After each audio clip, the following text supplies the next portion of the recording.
Хөтөлбөр үргэлжилж байна. За улсын хэмжээнд өнөөдрийн байдлаар Сэлэнг аймагт нийтдээ 8 ой хэрийн төмөр байгаагаас Хөдөр суманд 2, Баянгол Алтанбулаг суманд гарсан 4 төмрийг цурамд оруулжээ. За Тус аймгийн Хөдөр 9 суманд гарсан нийт 4 төмрийг унтраахаар ажиллаж байгаа юм байна. За онцгой эдийн байгууллагад өнгөрсөн 7 дугаар сарын 1-ний өдөр буюу за 5 төмрийг улсын хэмжээнд 5 төмрийг одоо дуудлага шинээр нэмэгдлээ. За Сэлэнг аймгийн Ерөө сум, Сэлэнг аймгийн Мандал сум, за Сэлэнг аймгийн Хөдөр сумдад шинээр төмрийн голомтод бүртгэгдэж онцгой эдийн байгууллагын албаг шуурх арга хэмжээ ажиллаж байна. За мөн одоо 3 төмрийг одоо бүрэн унтраач хүлээлгэж өгсөн байна. За Сэлэнг аймгийн Алтанбулаг сум, Сэлэнг аймгийн Ерөө сум, Сэлэнг аймгийн Мандал сумдад гарсан 3 төмрийг хүлээлгэж өгсөн байна.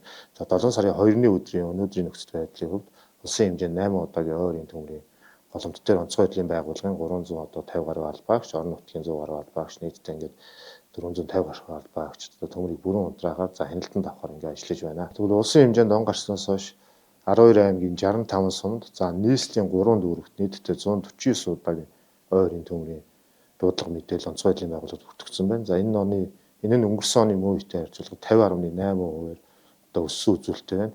За төмрийн дийлэнх одоо шалтгаан нөхцөлийг урьдчилан байдлаар одоо авч үзэхэд хүний буруутай хвчлэн хүний буруутай үйл ажиллагаа мөн одоо байгаль цагуурын гаралтай талалтаас үүсэж байгаа. За борооны өмнөх хуурай аян гэх мэтчлэн ийм одоо шалтгаан нөхцлөөс болж төмөр одоо гарах нөхцөл бүрдээд байна. Иймд иргэд та бүхэн өөрсдөө аюулгүй байдлыг хангаж за орон нутагт зорчих за аялал жугаалгаар явахдаа галын аюулгүй байдлаас урьдчилан сэргийлж тав тухтай аялахыг хүсье.